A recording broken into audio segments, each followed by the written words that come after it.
about to continue this conversation because we want to make sure that you are continuing to learn right here at the We Love Us stage at Essence Fest 2026. Now, I have a question for you.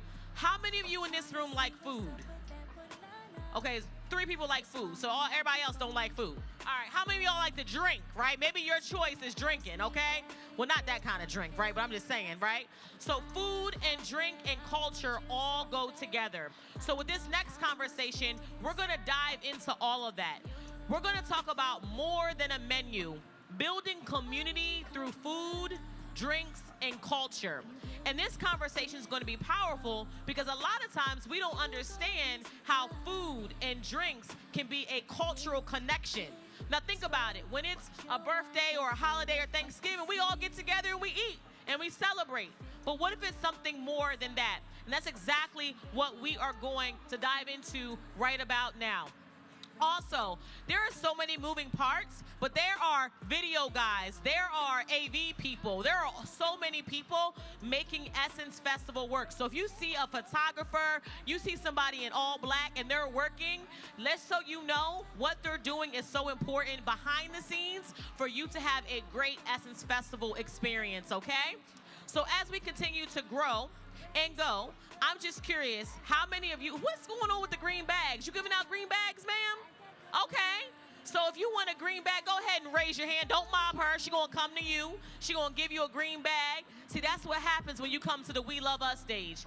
Instead of you having to wait into a long line, we'll come to you and give you a bag just for being here in the audience. That is the good news about being here right now. All right, so as we continue to go, she's coming to you. Keep your hand up in the air, okay? She got a couple of bags and she's gonna come to you. If not, I'm sure she will let you know where exactly you can find more of those green bags as she's handing those out. All right, so we ready to go? Is the next panelist ready? I think they still working. Okay, no problem at all. We see your hands. Somebody said, oh, my hand hurts. We got you. I see you in the red. I see you over there. You look good with the Mickey Mouse earring heads on. We coming. We see you. Y'all look good. We got the bags for you. Oh, is she done? You done with the bags? You got more? You got more? She said BeautyCon is where you got a couple more at BeautyCon. What's the booth number? Come on up. Come on, come on, come on, come on, come on. Because I got some people over there looking at me with the side eye because we done promised them a bag and we done ran out that quick. I don't want no enemies at Essence Fest. So tell us, if they come, where can they come and get this? Hey everybody, I'm Carrie with Strands of Faith. Our founder, Amika Coleman, was just here on stage for the panel. And this is her gift to you all that were here for the panel. So thank you all for staying. Make sure you check us out in BeautyCon, Strands of Faith, the Big Green Booth. We have products on sale, $10 each, and you can get another bag if you come on back and make it. Okay, so hold on for a second. Don't leave, right? Because these people are right here, and they already looking at me sideways. These are my people. This is my family, right? We don't feel like sitting in that line for BeautyCon to get that bag. So can you do me a favor? You got somebody there can bring out about 10 bags? Huh? Yes. I don't have a bag for y'all, but I do have a product sample for y'all.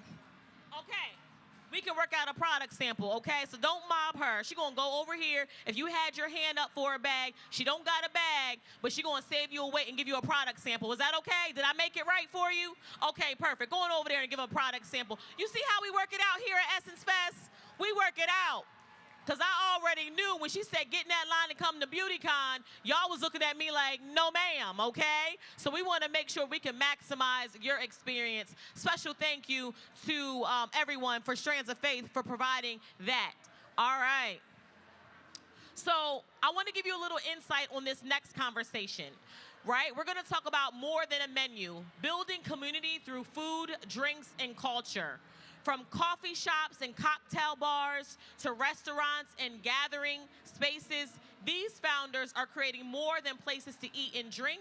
They are creating places where people can connect. So I want you to join us for this conversation on how Black women entrepreneurs are using hospitality, culture, and intentional experiences to build thriving communities right here in New Orleans. So what does that mean? The founders, the entrepreneurs that you are about to meet, guess what? They have businesses right here. So if you hear something that you like or that you love, you have an opportunity to support them as you are enjoying New Orleans, okay? So make sure you take notes, you listen to the founders, but more importantly, support them today or the next time you are back right here. All right, so y'all ready to kick off this conversation? All right, thank you so much. So to moderate this conversation on More Than a Menu, we have a magnificent moderator who is about to take the stage. It is the terrific Miss Taylor Davis of Trudy. Let's go ahead and give Taylor a round of applause. And hold on, Taylor. Go ahead and give us a little spin. You see this number? You see her little top with the little neck? She's cute. Yes. All about the culture and connection right here at Essence Fest 2026. Up next, we have Vion Lewis of Vion's Restaurant. Let's go ahead and bring Vion up to the stage. Up next, we have Samia Iman and Ava Payzon of St. Noir Cafe. Let's welcome these ladies to the stage. And last but certainly not least, we have Jessica Johnson of Justinis. Let's welcome Jessica to the stage. All right, Miss Taylor, the stage is yours. Yay. Well, let's take a seat, ladies.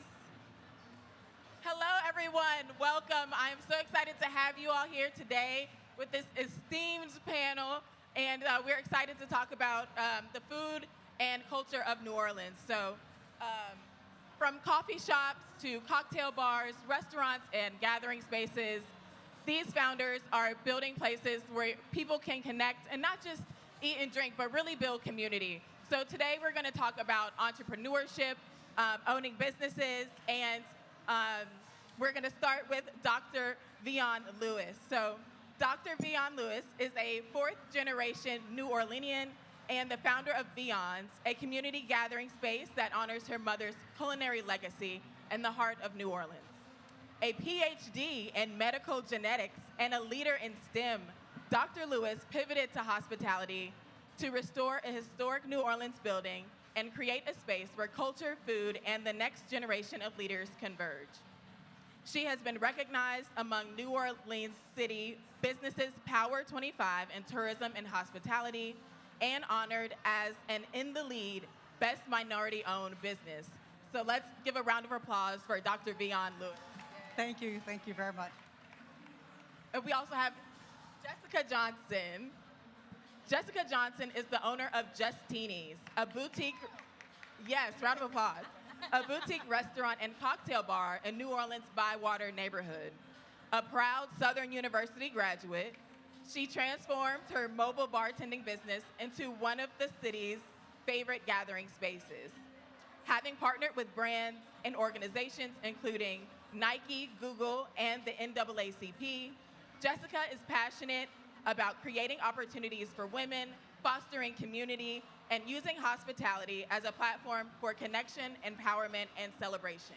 Let's give it up for Jessica. Ava Payzon is the co-founder of St. Noir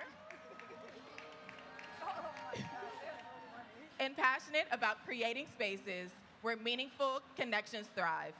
With more than 25 years of experience in human resources, she brings a people-first approach to leadership and entrepreneurship. Through St. Noir, Ava is committed to building community through intentional experiences while celebrating the culture and spirit of New Orleans.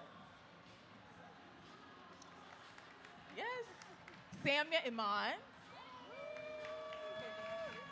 is also the co-founder of St. Noir Cafe, a coffee, tea, and wine sanctuary in New Orleans that blends intentional living with curated cultural experiences, celebrating art, community, and the city's modern Black Renaissance. She is also a proud HBCU alumna, a beauty and fashion writer for Hello Beautiful, founder of Black Women for Self, and a community curator dedicated to creating spaces where Black culture, creativity, and community are celebrated. Last but not least, before we jump in, I'm Taylor Davis. I'm the founder of Trudy. Trudy is an AI-powered platform that helps restaurants measure the ROI of their marketing and increase their customers. And we also give diners personalized restaurant recommendations as they travel to new cities. I'm a former investment banker with over $1 billion in mergers and acquisition deals and venture capital deals. And I combine my passion for food and travel with my startup's mission to help restaurants thrive in the digital age. So I'm excited to be here today and talking with these beautiful ladies. Yes. So let's jump right in with Jessica. Your space is more than a restaurant. It's a community anchor. When you first opened, did you know that's what you were building, or did the community make that decision for you? So before I actually opened my restaurant, I started building community through cocktails and women. And so finally, 10 years later, after doing that, opening my restaurant just kind of became the safe haven for women. I saw that the community really saw it was like something when people started celebrating birthdays, anniversaries, and really celebrating like their big moments, you know, in their lives. I'm like, okay, so the city definitely is the one that showed me, yes. Yes. I love that they were comfortable and immediately came in there to start celebrating. Yes. So, Vion, New Orleans has one of the most distinct food and hospitality cultures in the world. How has this city shaped the kind of space that you wanted to create? So I think for me, when I opened my business, it was intentional to honor my mother's legacy. And part of her legacy was her love for NOLA community, and that embraced hospitality. As many mothers, my mother gave love and caring through cooking. We opened our doors, we always celebrated, we prayed, we healed with people throughout the community. And so it was really, we created this space to honor her and to honor her legacy. And we want people to come into the doors and feel like they matter, feel like we care, feel like they're loved, and feel safe. A place where they can come and celebrate birthdays, holidays, anniversaries, mourns, loss of people. And we want people to feel like they can do it there at the restaurant. And we're very happy about what we've created as a first-generation restaurateur, because people do tell us a lot through the comments and reviews that they feel like family and they feel like they're at home when they walk through our doors. And it is my mom's legacy. Yes. I love that. I love that you're building with legacy in mind. Yes. That deserves a round of applause for sure. I love that you're building with legacy in mind, definitely. So, Ava, we're coming to you next. Tell us about a moment when you realized your restaurant had become, or your cafe, had become something bigger than a place to eat and drink, and you saw a moment where the community showed up in a way that you didn't expect.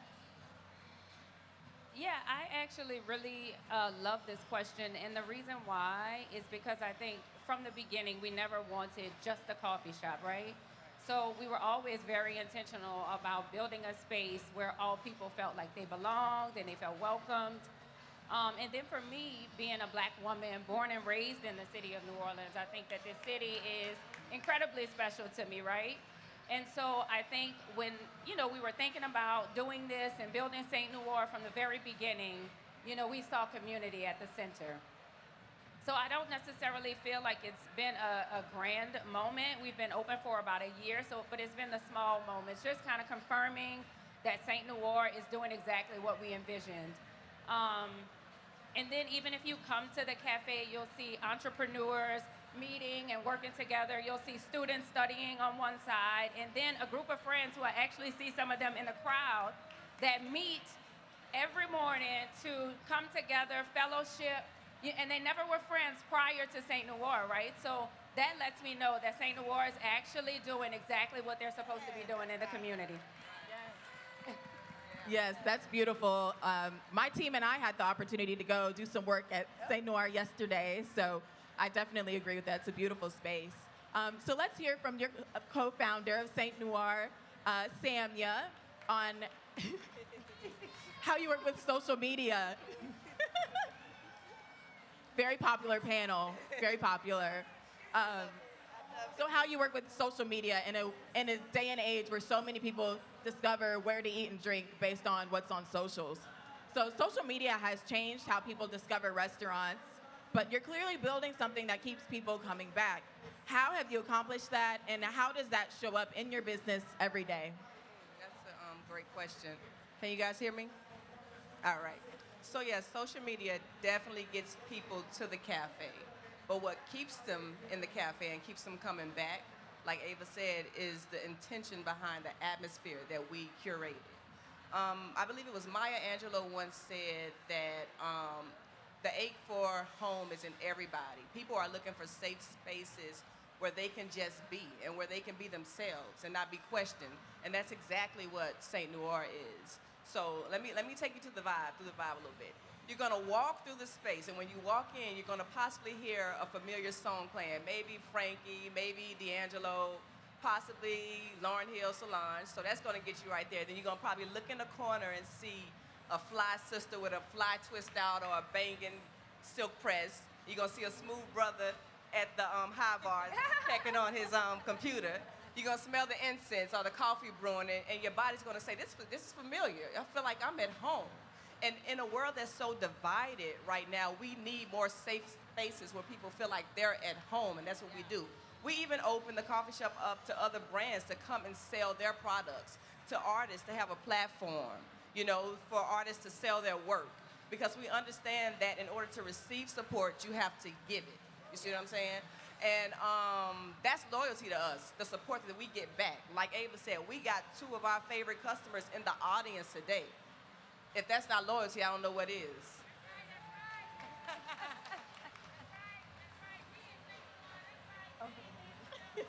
That's beautiful. So let's dig a little bit deeper into what it takes to build a business. And Vion, we'll start with you. For the entrepreneurs here who are thinking about opening their own space someday, what's one thing you tell them before they sign the lease? Well, hopefully they'll own the building before they sign the lease. So that's the first thing I'll tell you. Try and own before your lease. So that's the first thing. But I think when you're pursuing any opportunity as an entrepreneur, as you all know, there probably are entrepreneurs here in the audience, it takes a lot of courage and a lot of faith. You have to really stick with your goals, decide what your path is, and stick to that path. There's going to be a lot of people that's going to try and deter you. They're going to try to tell you different ways to do things. But that path comes from your passion. So you know what that path is. Nobody can tell you what that is, because what you're going to be going forth with is your passion. And if you follow your passion, then everything else falls behind. But definitely always lead with courage. Always lead with faith.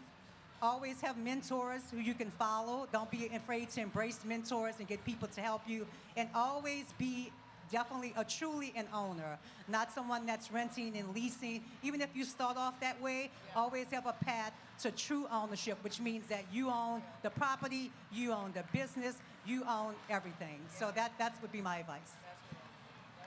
And Jessica, I wanted to see if you had anything for that question, because you started as a mobile bartender before you had a brick and mortar space. So is there something that you learned from that you would like to share with someone in the audience? For me, I think the thing that I think about every day, to go, kind of piggyback off her, Vion, is bigger than me. It's for the people who are working for me to feed their children, take care of their families. It's for my children to take care of them, to leave a legacy for them. For the people who came before us who weren't able to have this opportunity for whatever reason. So for me, every day it's putting my owner hat on and knowing it's bigger than me. Love that. So still on the topic of building a business and what it takes to run a successful space, Samuel, I'm going to come to you. Building intentional community takes a real investment in time, people, and in space. But how do you balance building community with running a profitable business, especially as a Black woman founder? Oh, that's a loaded question. Wow. Some people believe in balance, some people don't. I believe in balance, and I believe that whatever I'm doing, I should do the opposite to offset it. If I'm working hard, I should rest harder. You see what I'm saying? Because resting is actually productive. And how to build a business with being profitable and trying to cater to the community is a challenge. You see what I'm saying? So you have to make money. But like I said, it goes back to when you give support, you will receive support. If I allow a business to come in and sell some products, they will have someone come patronize the business. It's like a give and get, But I also want to just emphasize rest, because that's where your ideas come from. that's how you're able to, move forward the next day. So I want all that to be intertwined in there. Rest, giving back. Yeah. Yes. Yeah, and I think what's important is that, especially as a black-owned business, in terms of community, is be intentional about how you purchase things. Yep. Like at the restaurant, Yep. we do everything local. We have locals Yeah, down to our that part. beers. If I can have my spirits local, I would have all spirits local. Yeah. But when you go to our restaurants, when they ask me for a Yep. Budweiser, I don't have a Budweiser. I have Cajun Fire Brewing Beer. It's a local beer, and it tastes like this. Would you like this? Yeah. So be intentional about not just supporting yourself, but supporting the community. And the way that you can do that don't have to be with dollars as a business, because we have to be profitable. Yeah. So we may not be able to donate to every cause, Yep. but we can definitely be intentional about the vendors that we pursue, who we buy from, who we promote in our restaurants, and that's very important. Yep. Yes, and when we were backstage, we were talking a little bit about not only balancing building a business that's intentional about community and balancing that with being profitable, but then also balancing that with your personal life and building a business and owning your own business. So would anyone like to talk a little bit about what we talked about backstage here in front of the audience? I would say, yeah, I was going to say, you can go. You want to go? I know for me, I have always moved putting God and my family first, right? I want to have a successful business, but I know everything starts with God. And the scripture that I lean into is write your vision and make it plain. So always move in purpose. And I think when you write what you want down, you move in purpose and with that intention. But secondly, my family, my husband is right there, and my daughter, they're always going to be first in my life, right? So I make sure when those things are in line and aligned, that everything else will fall in place for me in terms of my balance with my family and business. That's beautiful. I love that. Yes, definitely a round of applause. So our last question here for anyone who wants to answer it. What do you wish more people understood about what it actually takes to build a gathering space that truly serves your community? All of you spoke about how you were able to watch people come in and start celebrating or start working together or making new friends. What do you want the audience to take away about what it takes to build a space that actually cultivates community like that? I guess I can start. For me, I have like a 90% woman guest clients that come in. And so for me, it's taking those small moments, seeing a mom in a courtyard with a bad little baby, and making her feel like she's welcome. Not if they're crying, making her feel like she has to leave out, or, the baby drops something, you pick it up for them. Just those intentional moments. Somebody comes in, you know them by name, or you know what they're drinking. Just making people feel at home, I think, is the most important. Asking them if they don't feel like themselves, what's going on, because, as bartenders, we are therapists too.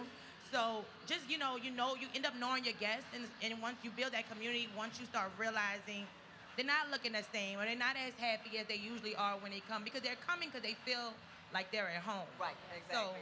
And I want to add to that, I think it takes passion for people.